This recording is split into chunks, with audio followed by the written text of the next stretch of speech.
Welcome to Missouri Sports Talk. I'm your host, Karen Staley, and today I'm here with Jace Rackers. And we've got a divisional round recap with our conference championship predictions as well. So let's jump into it. We're going to go to the 49ers and the Packers. 24-21 was your final. Any thoughts on that game? I love Jordan Love. I'm not going to lie, but that was a good game. Yeah, that was a good game. He really struggled in that game.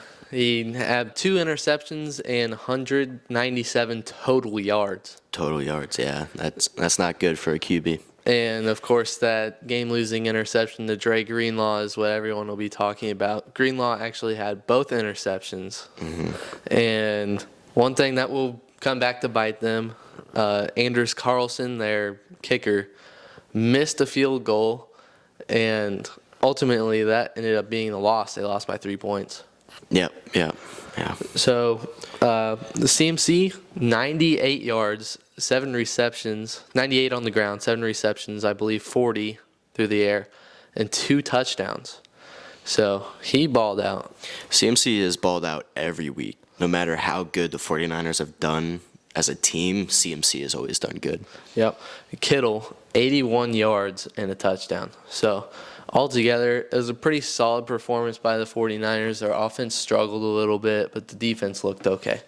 So the 49ers make it to the conference championship. We both predicted that. So Yep. here we are. 1-0 so far in the divisional. Next is the Lions and the Buccaneers. The Lions ended up winning this game 31-23. Mm-hmm. Now, Baker also, he didn't do horrible in this game. He almost threw for 350. He had 3 touchdowns, and he ended up having 2 picks. And those interceptions did end up coming back to bite him. Yeah, Baker didn't necessarily bake that game. He didn't do bad, but he definitely didn't bake. The game-losing interception of Derek Barnes is definitely the one that he'll remember, but also the Chauncey Gardner-Johnson interception as well. And Chauncey threw it back to him on the sideline. Yeah. It's a little disrespectful, but it's funny at the same time. Yeah, so. Baker caught it and just kind of held it. I would have threw it back at him or something.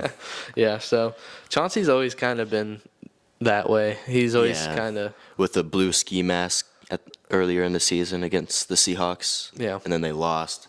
He's always been like that, taunting. So Mike Evans, 8 receptions, 147 yards and a touchdown. He definitely had a really good game. So yeah, I'm a Mike Evans fan too, and yeah. Evans just got the frame. He's always scoring touchdowns. Yeah, he's lost some tread on his tires, but he's still got it. He's definitely still got it. Do you think he'll stay in Tampa? I think so. Yeah, I think he likes Baker Mayfield. I don't think he wants to leave. I don't know. I don't see it. That was the rumors at the start of the season, but to the Chiefs, yeah, I saw that. He played really good this year. Baker played really good, so I don't see him leaving. So let's move on to some Lions stats. Jared Goff, 287 yards and 2 touchdowns. So he definitely played pretty solid. Jahmyr Gibbs, 74 on the ground and a touchdown. Sam Laporta, 9 receptions and 65 yards. And Amon-Ra St. Brown, 8 receptions, 77 yards, and a touchdown. So the Lions' offense definitely looked amazing on, Saturday night? Yeah. So here the Lions are in the conference championship game. Did you have any idea that any of this would happen within the coming years? If you asked me like 5 years ago, no, I would not see the Lions in the NFC Championship game playing for a Super Bowl. But as of last year, I probably could have predicted it. I mean, the team was really just coming together under Dan Campbell, and they've built a new community and a new legacy. Yeah, I definitely had the Lions winning the NFC North, but I didn't think that they'd make it this far. Yeah, I thought the division would be a little pitiful. They'd have a competition with Kirk Cousins' Vikings now. Mm-hmm. Kirk went down, and that kind of cleared the air. Vikings didn't make the playoffs. The Packers ended up making it somehow, and They make it to the divisional. So it wasn't exactly easy division, but it also wasn't tough. Yeah, it wasn't as bad as the AFC West, but I mean, it wasn't as hard as, I mean, other divisions. Right. Yeah. So let's move on to the AFC now. The Ravens and Texans will start off with, and guys, this is exactly what we said would happen. This one wasn't close. Yeah, I predicted a slaughter. I predicted it, I swear. You actually said during our initial playoff predictions that if this game happened, it would be a shutout. And after the Browns and Texans game, we both kind of had our tails between our legs because they played really good. But we stuck with the Ravens, and what we said would happen happened. So Yeah, the Ravens are a damn good football team. Defense wins championships. I think Lamar is an MVP type player. He's a candidate for sure, but I think he could win it again this year. and Lamar in this game had 100 yards on the ground and 4 total touchdowns. 4 total. Yep. Now, the game was really close going into halftime. We both probably kind of thought, oh, hey, this is surprising. I thought it was going to be a boring game the whole time. Yeah, but it was fun to start, but second half, the Ravens really took it. Oh, yeah. They took it and ran away with Roquan it. Literally. Smith had a really good game. Steve Sims, actually, for the Texans, had a punt return in the first half. So That was their only touchdown of the game? Yep. Yep. So that was surprising. A fun stat for everybody, the Houston Texans had 10 first downs in that whole entire game. Yeah. So if you think about it, they had just a little bit over 2 first downs a quarter. So that was really rough for them. C.J. Stroud only had 175 passing yards in this game. And they are held to under 50 rushing yards as a team. And Singletary was their leader with 22. Yeah, I mean, they didn't play well, but at the same time, nobody expected them to be here. Yeah. Nobody expected C.J. Stroud to be the way he was. Nobody expected for players to step up the way they did. Nico Collins, Tank Dell. But they did, and they took them into the playoffs, to the divisional round, and played a really good team and unfortunately lost. So, yeah. So, yeah, the Texans had a really good season. We didn't really mention it. The Buccaneers definitely had a really good season as well. Yeah. So those two really outperformed expectations. So good season to both of them. Yeah, 100%. So let's move on now. The reason that everybody's here. The Chiefs and the Bills in Buffalo. Jace, what do you think about this game?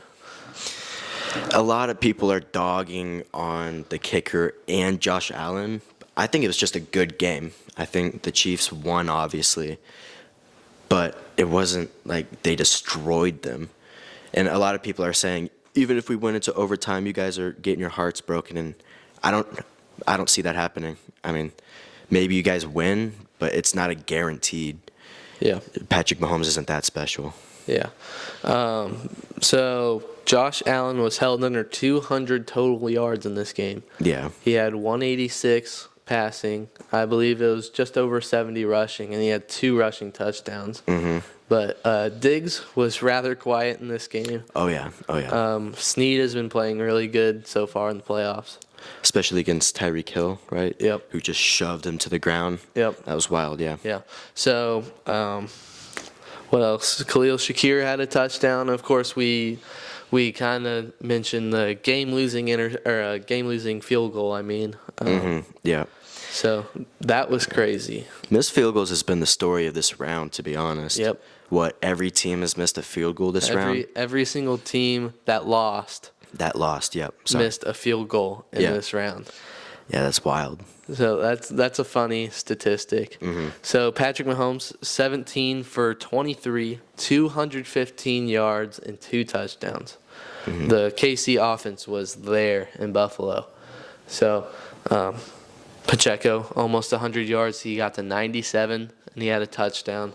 Travis Kelce, 5 receptions, 75 yards, and 2 touchdowns. Yeah, I remember seeing that one corner route he ran. He was just wide open. It was a free touchdown for the guy. Yep.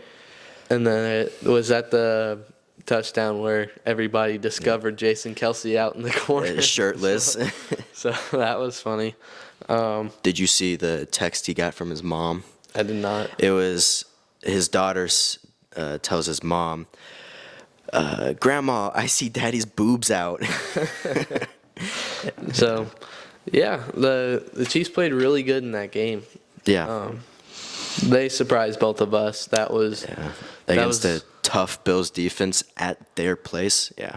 That was the one game that we both got wrong in this round. We both went 3-1. Yep. We had the same picks. So now we go to the conference championship game. Let's, of course, start with the NFC again. We've got the 49ers and the Lions in San Francisco. What do you think about this game? I really like this matchup. I think it's a feel-good story and a revenge game at the same time, with the 49ers wanting to go back and win because last year, obviously, 3 quarterbacks went down and couldn't play. But the Lions getting here through all the adversity they've gone through the past couple of years. But at the end of the day, I think the 49ers win it. They're more stacked. They have better coaching. I think they'll run away with it. I agree. And if Purdy can throw the ball well against the defense, the Lions' defense isn't anything crazy, but they're really solid. But if Purdy can just dial it up to CMC, Kittle, Ayuk, Debo, he's got so many weapons. I mean, Yeah. And a lot of people say that Purdy's not good. He's just got a lot of weapons. I don't necessarily believe that. I think Purdy's a really good quarterback. I think he's really good. I don't know if he's elite. Yeah. So I think he'll have a rather easy day against the Lions, but I think it'll end up being a close game. I think Goff will keep them in the game with Laporta and Amon-Ra. Now, the 49ers defense is very, very good, but I think those three could have a pretty solid day. Oh, yeah. So, what's your score prediction on this game?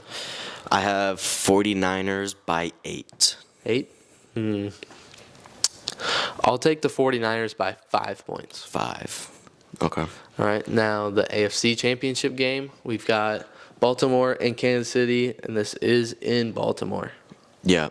I think this game is not going to be as close as the 49ers and Lions. I like the Ravens a lot. I mean, I think they're going to Ravens by 13. I still think it'll be a good game, but not as close as the NFC. And if Lamar can do well on the ground, I think that would be pretty solid for him. Yeah. They have a pretty good linebacking core, so Snead and McDuffie will probably be taking away the pass the whole game. So if Lamar can just keep it going on the ground, if the Ravens defense can be the Ravens defense and hold Pacheco, I don't see it being a good day for Kansas City. Yeah, this is definitely a defensive matchup. Yeah, it is. Yeah. So you said the Ravens by 15? 13. 13.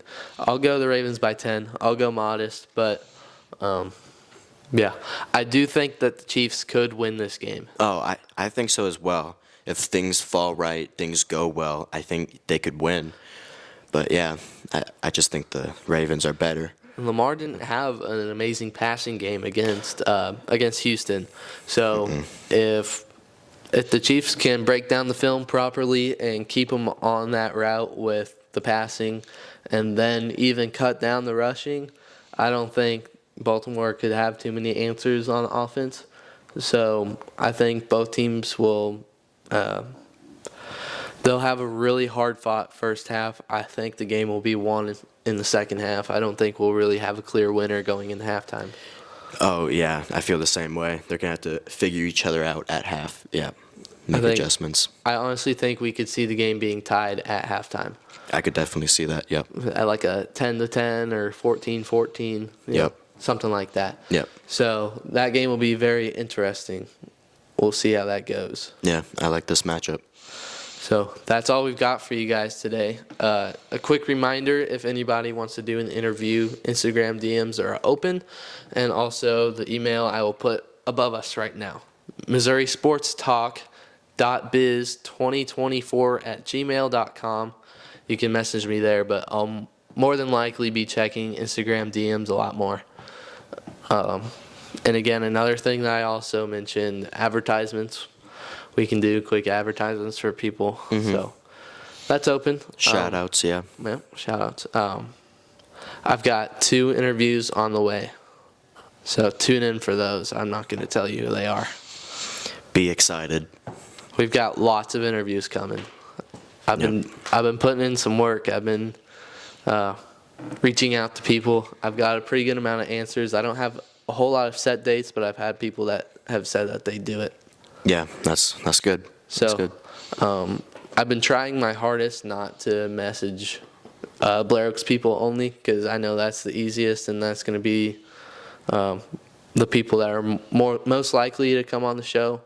So I've been trying to really reach out to other athletes. It'll probably be tough to get a lot of St. Louis athletes down here, but Yeah, it's a long drive. yeah, if they just pick a weekend, make a day out of it, I think it'll be fine. Yep.